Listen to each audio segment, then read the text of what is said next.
I'm Salado Cade, and this is the Tuesday Night Cigar Club podcast. To my right, as always, is Central Texas Cody, and anchoring the other end of the table, we got Beaumont Ron. I can't believe you're really talking like this. I'm going to talk like this the entire 2-hour duration of the podcast.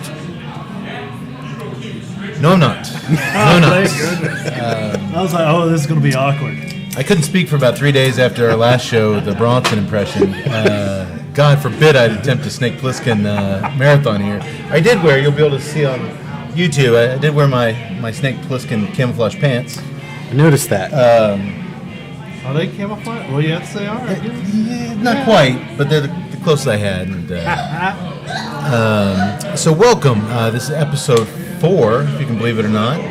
And in case you couldn't guess it, tonight we are doing a double feature, our first double feature. Well, Expendables was kind of a collage of all 3 films, but tonight we're definitely going a double feature in every shape or form with Escape from New York and Escape from L.A. Escape from L.A. I'm pumped about this one. Last week's show, when we covered Once Upon a Time in the West, I mentioned a lot how big of an influence that film was on John Carpenter, my favorite filmmaker, and I even brought up Bronson's influence, his harmonica characters in that film's influence on Snake Plissken and some other Carpenter characters. So it kind of got me in a Carpenter mood, kind of jonesing. It doesn't take much to twist my arm and make me want to revisit Carpenter stuff. Yeah. And Escape from New York and Escape from L.A. Well, Escape from New York seemed like a natural thing, but I've seen it a million times. I have not seen Escape from L.A., and in conversation I found out... Well, no, I've seen it probably a dozen times. I just haven't seen it... Oh, in a while. As many. But in talking after the show, I found out you were a big fan. Yeah, no, well, that's a strong word. You spoke positively of it. I can appreciate it. Which you don't hear a lot as far as Carpenter's catalog goes. So I was like, you know what? Let's do a double feature. Okay.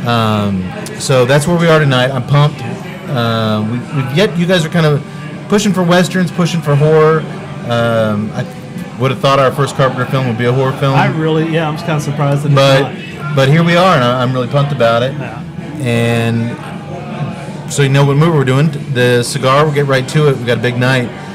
This is our final destination on our seemingly endless, Drew Estate Smoking Monkeys. That's all right. Every time I type it, it's smoking. Smoking. The Drew Estate Smoking Monks. And tonight we are doing the Hefeweizen. Hefeweizen. Cody, am I pronouncing that correctly? Yes, Hefeweizen. Hefeweizen. Just call it the Hefe. It is, like the previous three episodes, it is little known about the cigar, other than, unlike the Maduro shade of the Imperial Stout and the Porter, this is definitely a light Connecticut shade cigar, much like the American IPA, which we were all pretty blown away by the complexity of in episode 2. Again, Cigar International, the exclusive retailer, doesn't have a lot of information. What they do offer is this definition, which Cody might want to sit down for this, or remain seated for this. A crisp and smooth Connecticut that's loaded with nuances of cedar, sweet cream, vanilla, pepper, very mild. That is your cream dream of a cigar right there. It sounds fantastic. And to sweet cream and vanilla without, I've seen no mention of infusion with these cigars. So you took one whiff of the outer wrapper and you looked at me and what'd you say? I got a strong, almost, I won't say chocolate, or maybe like hazelnut. I mean, taste the nuts. So that's immediately. I can see that. Yeah. Say oddly enough, where last week I was having trouble distinguishing things. This week, right off the bat, I can taste the sweet cream. It's almost like sweet cream with corn. That's I guess maybe I'm definitely picking up an incredible, just the aroma, just very sweet. But before I lit it, it was I got a very distinct, almost like a chocolate. Yeah, actually so. Yeah, so there's a little bit of. Oh wow, guys! I just lit up what you guys were going into, what you were getting, and big blast of cream. Yeah, it had a nice little pop right off the line. I almost my impression's almost like a coffee creamer, like a like powdered creamer. Okay. A little different than sweet green corn, but a little different. But I'm a big fan of that. So it's powdered milk. it is a beautiful wrapper. Like the porter was a little rough, a little veiny. Yeah. It's a beautiful golden Connecticut wrapper. So this is our last. We'll start puffing away on this and check back in. But this is our last. There is the Triple Belgium left. That's the one that we did not. When we started the show, up until now, we've been smoking the equivalent of our own stash. We bought some of the Smoking Monks. We thought they were a great fit for the podcast. But we don't have the Triple Belgiums, so we're not going to tackle those. If we get them in the future, it might be fun to revisit. But the good news is, since we've started, we've actually got submitted cigars from manufacturers to begin showcasing on the show and pairing with things and reviewing, which is awesome. Yeah. And starting next week, or on the next show, that's what we're going to be doing. We're going to be featuring some cigars that were sent to us by some different manufacturers. And on that note, if you are a manufacturer who happen to stumble across us, or a smoke shop who has your own exclusive blend, and you'd like us to give it a whirl and watch a film and smoke it and pair it with an interesting drink, we're very easy to find on TuesdayNightCigarClub.com. Send us an email and we can work it out. Find us on Twitter, or you can find us on Facebook. Tuesday Night. We're everywhere. CC Podcast. We're everywhere. And also, don't expect me to just roll over and be like, "Oh, manufacturer, hey, thank you for the cigars. This is a wonderful cigar." I'm not going to flat out rip you, but at the same time, if I don't like it, it's like we said from day one. We're gonna be honest with you. I will say this: not just cigar smokers. If you are a craft brewer or distiller, and you think you've got something that would pair great with a smoke and a film, hit us up too. I'm just here for the cigars and the beer, man. That's what we're here for. Or whiskey, or bourbon. Or coffee. Or vodka.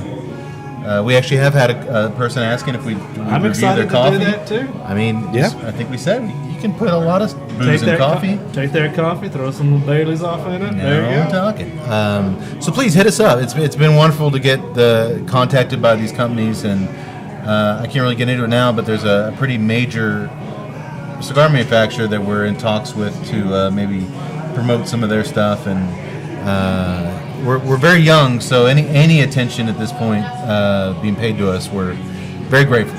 So thank you all for that. Like the ugly girl at the dance. We're not the ugly girl at the dance anymore. Well, we're in the door of the dance. Maybe leaning against the wall at least. Well, I think all three of us are the kind of guys that... Not quite through the door yet. No, we'd go in. Not even leaning against the door, just working our way through the door. We'd slide the turd in the punch bowl, and then we'd go over, and the damage was done. I think we're all kind of turd in the punch bowl kind of guys. So that's where we're at. So next week we're going to finally break free of the Smoking Monks, which isn't really, I make it sound like an imprisonment. It's been fun. Yeah. It's been really cool to see how these things react. I'm really looking forward to seeing tonight's. And what we are drinking with the Hefeweizen cigar is what, Yak Boy? We're drinking what is the name, the Vice Versa. Vice versa? Vice versa. It's a W, but it makes a V sound. Yes. That's gonna take. I'm gonna mess that up a lot tonight. The Vice Versa wheat. It's from Karbach Brewing out of Houston, Texas. A newer brewery, 3-4 years, I think. Yeah, they say it really come on strong though. Yes. I've noticed in the last year or so, like in the grocery stores, they've been doing events. They had a pretty big event here last year with their a couple of taps there at some of my stopping places in Austin. They came through here with their Rocktoberfest? Yes. Or Karbachtoberfest? Karbachtoberfest. Yeah, so it's funny because it's Karbach. And they are I would say just got a few years under their belt, but they have come on gangbusters. They are a lot of good beers out there, but the one we have tonight is the Vice Versa wheat. It's actually not a standard Hefeweizen. It's they actually are combining both a Hefeweizen and a Wit beer, a white beer, which is it's a Belgian. The Hefeweizen is German, and the white beer it's a Belgian ale style. So when you say a wheat beer, which one are you talking? More of the Belgian white? Well, they actually it's kind of a 50-50 mix between the two, the Hef and the German and the Belgian styles. They tried to combine the two. They're very similar. Yeah. They're both wheat beers, but they have their own distinctions. So they basically try to take both of those and put them together. This one, in comparison to most Hefeweizens, it's a little bit lighter. It has that which comes from the white beer. It doesn't have as strong of a what I would refer to as that wheat taste. It's much lighter. It's about 5.3% ABV, and it's got about a 20 IBU, so it's very low bitterness. But it's in normally on the Hefeweizens. I mean, this one it's obviously it's a filtered. A lot of them are not filtered, so this one already comes filtered to you.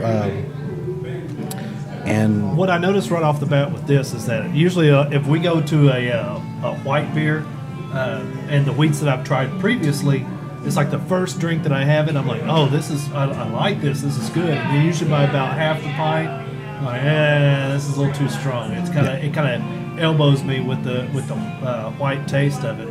This is a bit softer so far, so I'm looking forward to, because maybe I'm falling into the same trap. By the time I get to half a pint, I'm like, but then again, vice versa. But aren't characteristics of a white, like a Belgian white, usually citrus and like the spices, heavy spice? Yes, it usually has heavier spice. But like I said, they trying to combine the two together. I mean, with both styles, they go well with citrus. A lot of people use lemon or orange. Some people do. I'm getting a lot of banana off. Am I the only one getting a strong banana off of this? I don't know what you're drinking. I'm getting banana. That's bananas. You know what? Maybe I am bananas. Well, BANANAS. Possibly. I am getting bananas. I'm getting bananas. Interesting beer. Very interesting. It's a pretty complex one. I Tastes like good. it. Yeah. I'll be curious to see. I think by far out of the three beers we sampled in the first three episodes, I drank the porter slower than all the other ones. I mentioned the American IPA was just flowing wonderfully, and the Buried Hatchet style was awesome. Yeah. Maybe a little too awesome. Just a little bit. According to the next day, yeah. They had to take us out in a wheelbarrow outside and dump us in the gutter.